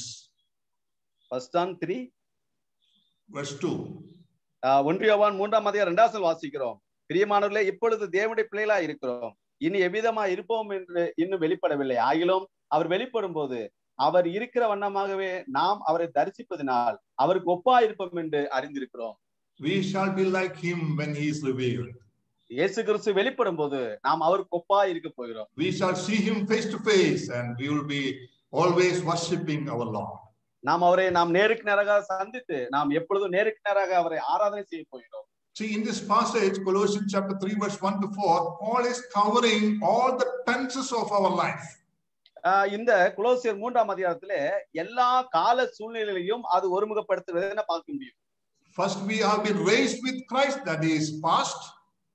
நாம் கிறிஸ்துவோடு கூட இருக்கிறோம்ன்றது அது கடந்த காலம். We are hidden with Christ, that is present. நாம் கிறிஸ்துவுக்குள் மறைந்திருக்கும் என்பது இப்ப நடைபெறும் நிகழ்காலம். Then we will appear with Christ, that's a future tense. நாம் வெளிப்பட போகிறோம் என்பது ஒரு எதிர்காலத்தை குறிக்கிறது. We have this blessed hope. நமக்கு இப்பேற்பட்ட ஒரு ஆசீர்வதிக்கப்பட்ட நம்பிக்கை நமக்கு. We are looking forward to an unshakable kingdom. நாம் அசைக்க முடியாத அந்த ராஜ்யத்தை நோக்கி நாம் வாழ்ந்து கொண்டிருக்கிறோம். We are looking forward to a new heaven and new earth. நாம் புதிய வானத்தையும் புதிய பூமியை எதிர்பார்த்து வாழ்ந்து கொண்டிருக்கிறோம். But more than that, our hope is Jesus Christ. ஆனா அதை காட்டிலும் ஒரு பெரிய காரியம் நம்முடைய விசுவாசம் நம்பிக்கை என்று சொல்லக்கூடியது கிறிஸ்துவின் மேல் வைக்க வேண்டும். Our focus should be only on Jesus Christ. நம்முடைய நோக்கம், நம்முடைய லட்சியம், நம்முடைய எல்லா சந்திப்பும் கிறிஸ்துவின் மேல் மட்டும்தான் வைக்க வேண்டும். We always sing a song, a chorus that yesterday, today, forever, Jesus is the same. All may change, but Jesus never. Glory to his name. நாம் பலமுறை இந்த பாடல்களை பாடுகிறோம். நேற்றும் இன்றும் என்றும் இயேசு மாறாதவர், அவர் எப்பொழுதும் மாறாதவர், என்றென்றும் மாறாதவர், என் நம்பிக்கை முழுவதுமே அவர் மேல் என்று சொல்லி நாம் பலமுறை பாடுகிறோம். We can always rely on Jesus Christ. நாம் கிறிஸ்துவே எப்பொழுதுமே நாம் ஓய்ந்திருக்க முடியும். He is faithful. அவர் உண்மையுள்ளவர். Even when we are unfaithful, he is faithful to carry us. நாம் உண்மையில்லாதவர்களா இருந்தாலும் அவர் எப்பொழுதும் உண்மையில்லாதவராகவே இருக்கிறார். So we heard all these truths. It is encouraging to our Christian life. இப்பேற்பட்ட சத்தியங்களை கேட்கும்போது நாம் கிறிஸ்துவுக்குள் நெருங்கி சேர்வதை உற்சாகப்படுத்துகிறதா இருக்கு. But in our practical life, how we can do this? ஆனால் இதை நம்முடைய நடைமுறை வாழ்க்கையிலே எப்படி அதை செய்ய போகிறோம்? First of all, we should choose our priorities. முதலாவது நாம் எதற்கு முதன்மைத்துவம் முக்கியத்துவம் கொடுக்கிறோம் என்பதை நாம் புரிந்து கொள்ள வேண்டும். When things becomes difficulties, when we go through some crisis, we need to sort out what is more important. நம்முடைய காரியங்கள் கஷ்டமான சூழ்நிலை வரும்போது, சூழ்நிலை எல்லாம் எதிராக வரும்போது நாம் அந்த நிலை எப்படி நாம் செயல்படுகிறோம்? Our focus should not be on our difficulties, but our focus should be on Jesus Christ. அப்பேற்பட்ட சூழ்நிலையிலே நம்முடைய நோக்கம், நம்முடைய சிந்தனை என்று சொல்லக்கூடியது அந்த பிரச்சனைகள் மேல் அல்ல, இயேசு கிறிஸ்து மேல் நம்முடைய சிந்தனை வைக்க வேண்டும். Most of the time we are worried about the earthly things. அநேக முறை இந்த பூமிக்குரிய காரியங்களை குறித்தே நாம் கவலைப்பட்டுக் கொண்டிருக்கிறோம். Jesus repeatedly said in Matthew chapter 6, I think about 3 times he said, do not worry about the earthly things. மத்தேயு சுவிசேஷம் 6ஆம் அதிகாரத்திலே இயேசு கிறிஸ்து 3 முறைக்கு மேலாக பலமுறை சொல்லி இருக்கிறார், இந்த பூமிக்குரிய காரியம் குறித்து கவலைப்படாதீர்கள் என்று சொல்லி. Then he said, seek ye first the kingdom of God and his righteousness, and God will add or provide everything what we need to live in this world. அதுக்கப்புறம் இயேசு சொன்னார், இந்த பூமிக்குரிய அல்ல, நீங்க மேலானைகள் மட்டுமல்ல, முதலாவது தேவனுடைய ராஜ்யத்தின் நீதியை தேடுங்கள், அப்பொழுது இவையெல்லாம் கூட கொடுக்கப்படும் என்று சொல்லப்பட்டிருக்கிறது. We need to fix our eyes on Jesus Christ. நாம் நம்முடைய கண்களை இயேசு கிறிஸ்துவின் மேல் பதித்து வாழ வேண்டும். He is the author and finisher of our faith. அவர்தான் நம்முடைய விசுவாசத்தை துவக்கினவரும் முடித்தவருமாய் இருக்கிறார். And Hebrews 3:1 we read that, therefore holy brethren, partakers of the heavenly calling. or heavenly citizens, consider the apostle and high priest of our confession, Jesus Christ. Hebrews 3:1. எபிரேயர் 3ஆம் அதிகாரம் 1ஆம் வசனம் வாசிக்கிறோம். எபிரேயர் 3:1 வாசிக்கிறோம். இப்படி இருக்க பரம அழைப்புக்கு பங்குள்ளவர்களாகிய பரிசுத்த சகோதரரே, நாம் அறிக்கை பண்ணுகிற அப்போஸ்தலரும் பிரதான ஆசாரியமாயிருக்கிற கிறிஸ்து இயேசுவை கவனித்து பாருங்கள் என்று வாசிக்கிறோம். Secondly, we should give priority and importance to the word of God. இரண்டாவதாக நாம் வேதவசனத்திற்கு முக்கியத்துவம் கொடுக்க வேண்டும். When we face problems and difficulties in our lives, sometimes we don't know what to do and how to handle it. இப்போ நம்முடைய வாழ்க்கையிலே திடீரென்று ஏற்படுகிற பிரச்சனைகளையும் காரியங்களையும் பார்க்கும்போது அதோடு கூட எப்படி நாம் ஈடுபட வேண்டும், எப்படி செயல்பட வேண்டும் தெரியவில்லை. Always go to God and go to the word of God. எப்பொழுதுமே நாம் தேவனிடத்தில் போவோம், இல்லைன்னா தேவனுடைய வார்த்தைக்குள் நாம் கடந்து செல்ல வேண்டும். When we are worried about many other things, we know the story of Mary and Martha. நமக்கு தெரியும் மரியாள் மார்த்தாள் என்பவருடைய அந்த கதையை நமக்கு நன்றாக தெரியும். We read that story in Luke chapter 10. லூக்கா 10ஆம் அதிகாரத்திலே சொல்லப்பட்டிருக்கிறது. See, Martha was worried about many things. மார்த்தாள் அநேக காரியங்கள் குறித்து கவலைப்பட்டுக் கொண்டிருந்தார். But Mary was sitting at the feet of Jesus and learning from him. ஆனால் மரியாள் இயேசு கிறிஸ்து பாதத்தில் அமர்ந்து காரியங்களை கற்றுக்கொண்டிருந்தார். Then again Martha is asking Jesus to send Mary to help her. அதுக்கப்புறமாக மார்த்தாள் வந்து இயேசு கிறிஸ்துவிடம் மரியாளை எனக்கு உதவி செய்யும்படியாக அனுப்பும் என்று சொல்லி கேட்டுக்கிறார். Jesus said, Martha, Martha, why you are worried and troubled about many things? But one thing is needed, and Mary has chosen that good part which will not be taken away from her. ஆனால் ஆண்டவர் இயேசு கிறிஸ்து மரியாளிடம் மார்த்தாளிடம் சொல்லுகிறார், மார்த்தாளே மார்த்தாளே, நீ அநேக காரியங்களை விட்டு கவலைப்பட்டு கலங்குகிறாய், ஆனால் தேவையானது ஒன்றே, மரியாள் தன்னை விட்டு எடுபடாத நல்ல பங்கை தெரிந்து வாசிக்கிறோம். We need to give priority to the word of God and listen from Jesus Christ. நாம் வேத வார்த்தைக்கு முக்கியத்துவம் கொடுக்க வேண்டும். இயேசு கிறிஸ்துவின் சத்தத்தை நாம் கேட்க வேண்டும். Sometimes we are caught up with many activities and we may forget to meditate and learn the word of God. நாம் பலமுறை மற்ற காரியங்களில் பிஸியாக பரபரப்பா இருந்துவிட்டு வேதவசனத்தை முற்றிலுமாய் மறந்து விடுகிறோம். We should focus on the word of God, and it will lead us to know Jesus Christ more deeply, and it will lead us to live a confident life in this world. நாம் எப்பொழுதுமே நாம் வேதவசனத்துக்குள்ளாக நம்முடைய சிந்தனை திருப்ப வேண்டும். காரணம் இது இன்னும் கிறிஸ்துவோடு கூட நம்ம நெருங்கி சேர்வதற்கும் கிறிஸ்து உறுதியாய் பற்றிக்கொள்வதற்கும் ஒரு காரணியாய் இருக்கிற இந்த வேத புத்தகம் மட்டும்தான். The Bible is the written word of God. வேத புத்தகம் என்று சொல்லக்கூடியது அது தேவனுடைய எழுதப்பட்ட வேத வார்த்தை என்று சொல்லி வாசிக்கிறோம். But it speaks to us about the living word, that is Jesus Christ. ஆனால் இயேசு கிறிஸ்துவுடைய உயிருள்ள வார்த்தையை குறித்து அது பேசுகிறது. In every page you have to see the glory of Christ. That is more important than any other things. இது ஒவ்வொரு பக்கத்திலும் கிறிஸ்துவுடைய மகிமையான வார்த்தையை குறித்து வாசிக்கும். இதுதான் நமக்கு மிக முக்கியமான காரியமா இருக்கிறது. So we need to read the book and learn the book. It will reveal the glory of Christ. It will teach you about heavenly things. It will teach us all things what we needed for our daily life. ஆகவே நம்முடைய அனுதின வாழ்க்கையிலே வேதத்துக்கு முக்கியத்துவம் கொடுத்து இந்த வேத புத்தகத்தை படித்து படித்துக் கொள்ளும் போது இது நம்மை கிறிஸ்துவ வாழ்க்கையிலே பக்தியாய் வாழவும் நம்முடைய சிந்தனைகளை தேவன் மேல் வைப்பதற்கும் ஒரு நல்ல ஒரு காரணமா இருக்கும். Thirdly, I want to say that we should invest our treasures in heaven. மூன்றாவதாக ஒரு காரியத்தை சொல்கிறேன், நம்முடைய சொத்துக்களை பரலோகத்திலே நாம் சேர்த்து வைக்க வேண்டும். Whatever we invest in this world, we lose it. இந்த பூமியிலே எதையெல்லாம் சேர்த்து வைக்கிறோமோ அதெல்லாம் அது நம்ம கையை விட்டு போய்விடும். But whatever you invest in heaven will last forever. ஆனா பரலோகத்தில் எதை நாம் சேர்த்து வைக்கிறோமோ அது என்னென்றைக்கும் நிலைத்திருக்கும் என்று சொல்லி வாசிக்கிறோம். No, Jesus said in Matthew 6 that wherever your treasure is, there your heart will be. இயேசு கிறிஸ்து மத்தேயு சுவிசேஷம் 6ஆம் சொல்லுகிறார், எங்கே உங்கள் பொக்கிஷம் இருக்கிறதோ அங்கே உங்கள் இருதயம் இருக்கும் என்று சொல்லி அங்க. So if your treasure is in heaven, your heart will be always in heaven. ஆகவே உங்களுடைய பொக்கிஷம் பரலோகத்தில் இருக்கும் என்று சொன்னால் உங்கள் இருதயமும் பரலோகத்தில் இருக்கும் என்று வாசிக்கிறோம். Once a rich man came to Jesus and he said, I am obeying all the rules and laws in the Old Testament. ஒரு முறை ஒரு ஐஸ்வர்யவான் வந்து இயேசு கிறிஸ்து வந்து நான் எல்லாத்தையும் பின்பற்றுகிறேன் என்று சொல்லி ஒரு சம்பவத்தை சொல்லி வாசிக்கிறோம். And Jesus said, give your wealth to the poor, then you will have treasures in heaven. அப்பொழுது இயேசு கிறிஸ்து சொன்னார், உன்னுடைய சொத்துக்கெல்லாம் விற்று ஏழை தரித்திரருக்கு கொடு, அப்பொழுது பரலோகத்தில் பொக்கிஷம் உண்டாகும் என்று சொன்னார். It doesn't mean that if you give to poor you will get to heaven. இதோட உண்மையான அர்த்தம் எல்லா ஏழைகளுக்கு கொடுத்தால் நீ பரலோகத்துக்குள்ள இடம் உண்டு சொல்றது அர்த்தம் கிடையாது. But obeying the law of God, your life should be a blessing to others. நீ தேவனுடைய வார்த்தை கீழ்ப்படிவாய் என்று சொன்னால் உன்னுடைய வாழ்க்கை மற்றவர்களுக்கு ஆசீர்வாதமா இருக்க வேண்டும். Be rich in spiritual things. அதற்கு ஆவிக்குரிய காரியங்களை நான் பெற்றுக்கொள்ள வேண்டும். Share your spiritual and material blessings with others. உங்களுடைய பூமிக்குரிய ஆசீர்வாதங்களை மற்றவரோடு பகிர்ந்து கொள்ள வேண்டும். Such a way you can store your treasures in heaven. அந்த நிலைமையிலே நீங்க பரலோகத்திலே பொக்கிஷங்களை சேர்த்து வைக்க முடியும். We know that we should appear before the judgment seat of Christ. That whatever we do in this world will be awarded there. நமக்கு தெரியும் இந்த பூமியில வாழ்ந்திருக்கிறது மட்டுமல்ல, ஒரு நாள் நாம் தேவனுடைய நியாயஸ்தானத்தில் நிற்க வேண்டும். அப்பொழுது நாம் செய்ததுக்கெல்லாம் கணக்கு கொடுக்க வேண்டும் சொல்லி வாசிக்கிறோம். Whatever we do according to the will of God will last forever. There is a great reward in heaven. தேவனுடைய சித்தத்தின்படி செய்ததுக்கெல்லாம் பரலோகத்திலே அதற்கான ஏற்ற பிரதிபலன் உண்டு என்று சொல்லி வாசிக்கிறோம்.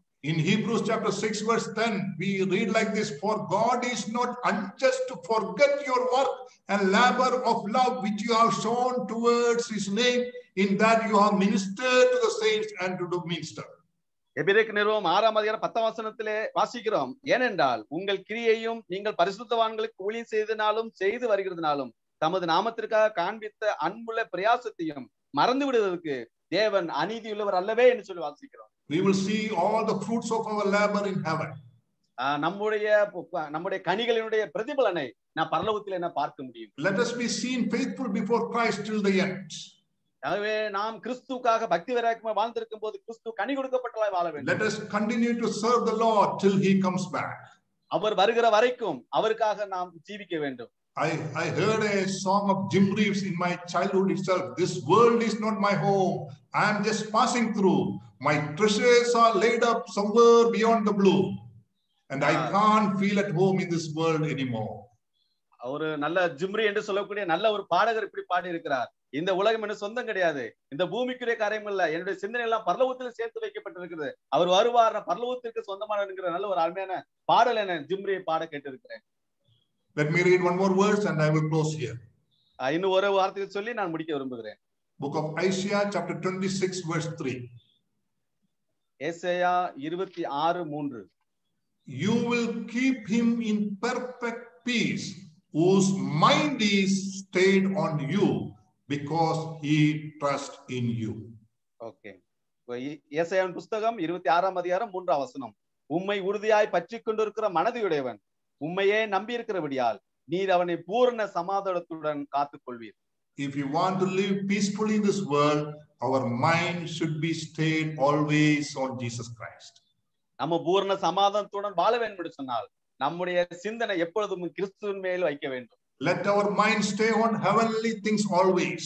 நம்முடைய சிந்தனை எப்பொழுதும் பரலோகத்திற்கான காரியங்களை வைக்க வேண்டும். Our focus should be always Jesus Christ. நம்முடைய சிந்தனை இயேசு கிறிஸ்து மேலே அங்க காட்ட வேண்டும். If anyone listening this evening does not have this assurance of salvation and assurance of going to heaven, இதை கேட்டுக்கொண்டிருக்கிற யாருக்காவது ரட்சிப்பினுடைய நிச்சயம் இல்லை என்றால், பரலோகத்துக்கு போவோம் நிச்சயம் இல்லை என்றால், I encourage you to commit your life to Jesus Christ now. இன்றைக்கு உங்களுடைய வாழ்க்கையை கிறிஸ்துவுக்காக ஒப்புக் கொடுக்கும்படியாக உங்களை உற்சாகப்படுத்துகிறேன். Confess your sins to Jesus Christ and he will forgive all your sins. உங்களுடைய பாவங்களை தேவ சமூகத்திலே அறிக்கையிடுங்கள், அவர் உங்களுடைய பாவங்களை எல்லாம் மன்னிக்கிறதுக்கு பாத்திரமுள்ளவராய் Jesus died on the cross of Calvary for your sins. இயேசு கிறிஸ்து உன்னுடைய பாவங்களுக்காக தான் சிலுவையிலே மரித்தார். He raised again on the third day to live in your life. அவர் உன்னுடைய வாழ்க்கையிலே வாழும்படியாக அவர் 3ஆம் நாள் உயிர்த்தெழுந்தார். Receive Christ as your Savior and Lord. இயேசு கிறிஸ்துவின் சொந்த இரட்சகராக நீ ஏற்றுக்கொள்ள வேண்டும். Follow him as a true disciple and live for Christ till the end of your life. உன்னுடைய வாழ்க்கையினை கடைசி வரைக்கும் ஒரு உண்மையுள்ள சீசனாக, ஒரு உண்மையுள்ள பின்பற்றுவதாக நீ வாழும்படியாக ஒப்புக்கொடு. God doesn't want that you should go to perish for eternal hell. தேவன் நீ ஒரு நாளும் அழிந்து நித்திய நரகத்துக்கு செல்ல வேண்டும் என்பதை அவர் விரும்புவது கிடையாது. God wants you to come to this heavenly place. நீ தேவ சமூகத்திலே பரலோக ராஜ்யத்துக்கு வர வேண்டும் என்று சொல்லி தான் தேவன் உன்னை குறித்து விரும்புகிறார். If you want to enjoy the heavenly blessings in your life, you come to Jesus and give your life to Jesus. God will definitely bless you. பரலோகத்துக்கு ஆசீர்வாதங்களை பெற்றுக்கொண்டு தேவராஜ்யத்தில் வாழ வேண்டும் என்று சொன்னால் இப்பொழுது உன்னுடைய வாழ்க்கை இயேசு கிறிஸ்து ஒப்புக் கொடுத்துட்டு இயேசு May the Kristu Lord bless you all. தேவன் உங்களை எல்லாரையும் ஆசீர்வதிப்பாராக. Thank you, brother John Kennedy, for translating for me. Thank you all for listening this message. இந்த செய்தியை கேட்டுக்கொண்டு யாவருக்கும் ஆண்டவர் இயேசு கிறிஸ்து நன்றி தெரிவித்து. May the Lord continue to bless each one of you. தேவன் உங்கள் ஒவ்வொருவரையும் ஆசீர்வதிப்பாராக. Thank you. தேங்க்யூ. நன்றி. Praise be to God. We give all glory and honor to the living God for the word that has come this evening time through our dear brother Rejoy Tudian from Angamali. We praise God for what God has done through the various scripture portions that has been read from Psalm, Isaiah,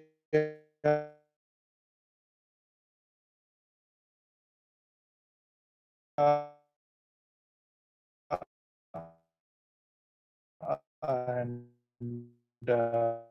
especially from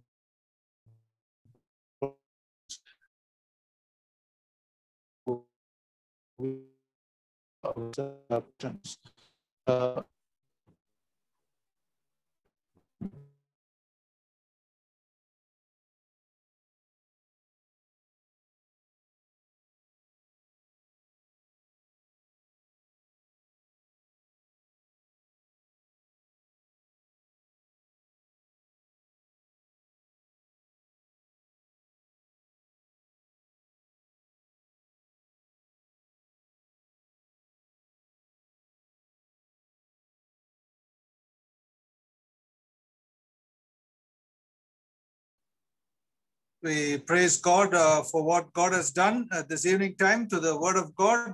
We give all glory and honor to the living God. We had gone through various scripture portions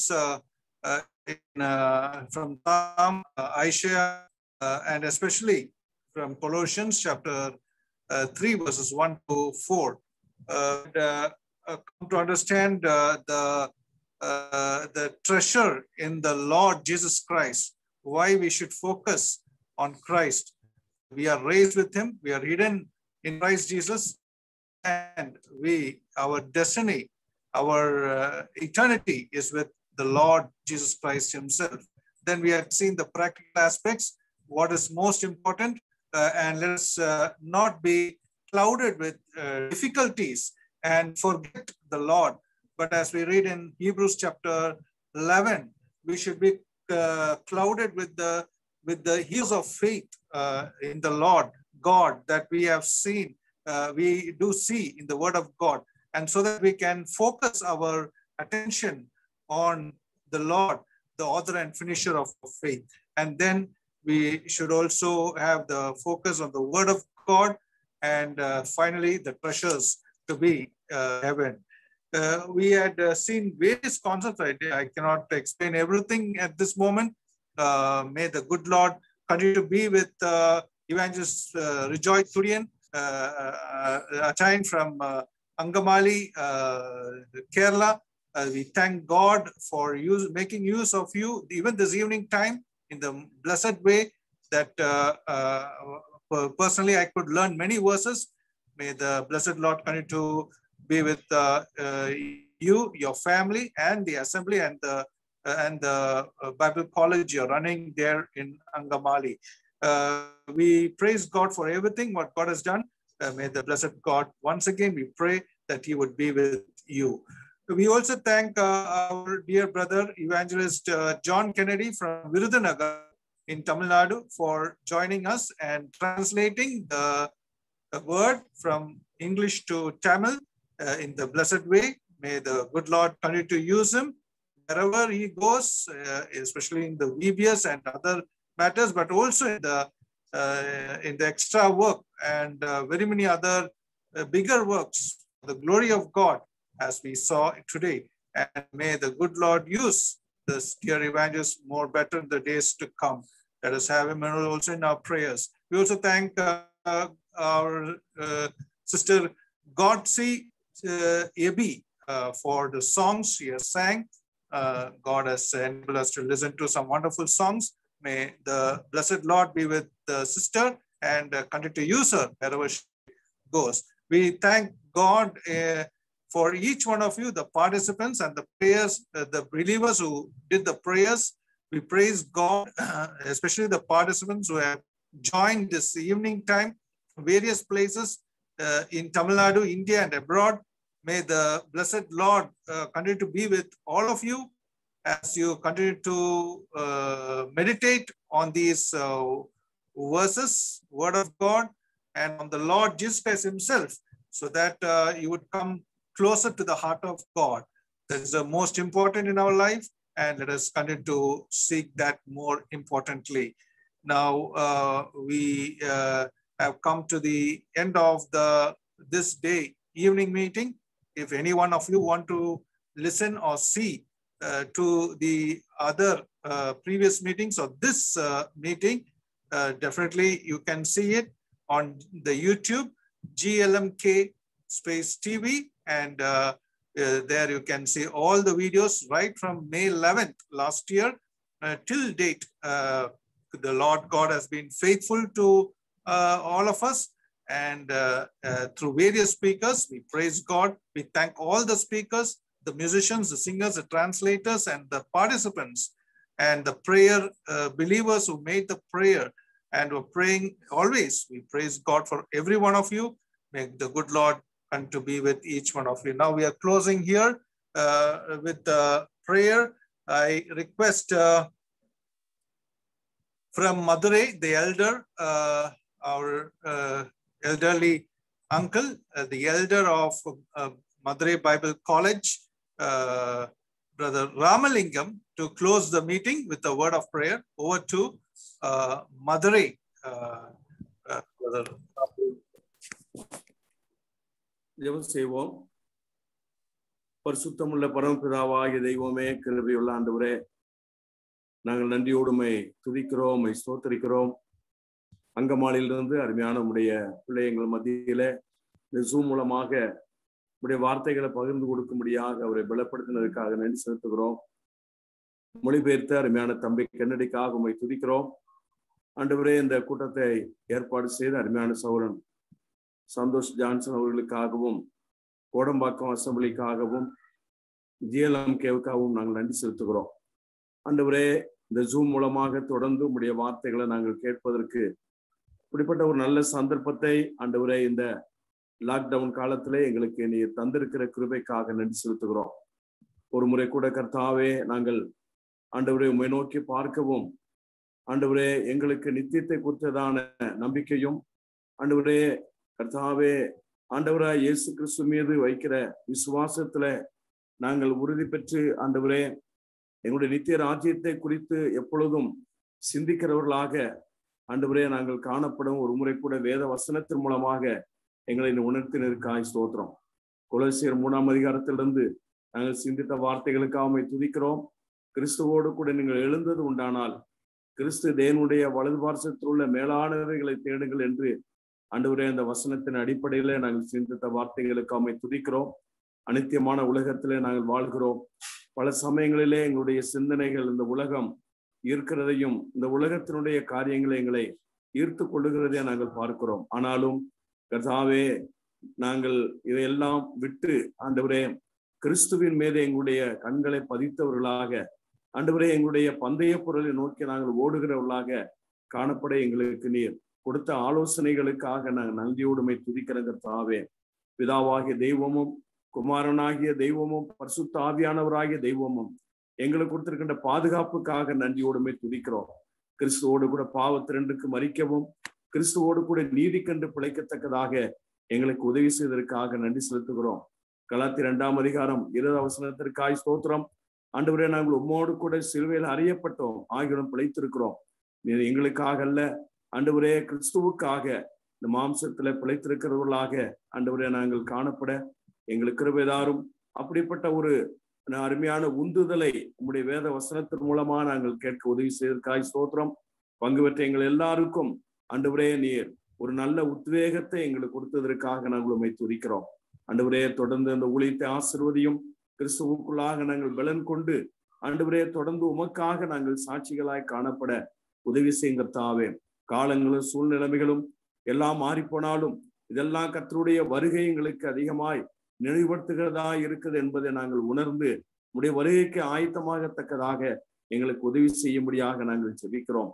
எங்களுடைய பொக்கிஷத்தை நித்தியத்தில் சேர்க்கிறவர்களாக, ஆண்டவரே எங்கள் இருதயத்தின் நித்தியத்திலே பதித்தவர்களாக நாங்கள் காணப்பட எங்களின் அதிகமாய் பலப்படுத்தும்படியாய் நாங்கள் ஒப்பு கொடுத்து ஜெபிக்கிறோம். துதிகன மகிமையெல்லாம் எடுத்துக்கொள்ளும் எங்கள் ஆண்டவரும் மீட்பரும் இரட்சகரும் ஆகிய கர்த்தராகிய இயேசு கிறிஸ்துவின் நாமத்திலே வேண்டிக் கொள்கிறோம் நல்ல பிதாவே, ஆமென். நம்முடைய கர்த்தராகிய இயேசு கிறிஸ்துவினுடைய கிருபையும் பிதாவாகிய தேவனுடைய அன்பும் பரிசுத்த ஆவியினுடைய ஐக்கியம் அன்னுனியமும் உலகெங்கிலும் உள்ள பரிசுத்தவான்களோடும் கேட்ட செய்தியோடும் இன்றும் என்றும் சதா காலம் இருப்பதாக. ஆமென்.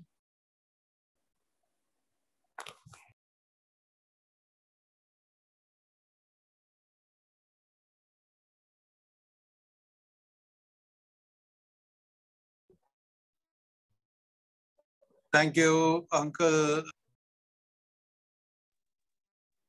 Thank you, Uncle Ramalingam from Madurai Gospel Hall for the closing prayer and benediction. We praise God for what God has done this evening time also. Now with this, we are closing this meeting. We thank all of you, especially for our dear brother Rijoy Tudian and brother John Kennedy for joining for the meeting, and all the participants and the singer. May the blessed Lord be with all of us. God willing, we shall meet tomorrow evening at 6:45. Till then, let the good Lord be with all of us. Stay home and stay safe. Thank you. God bless.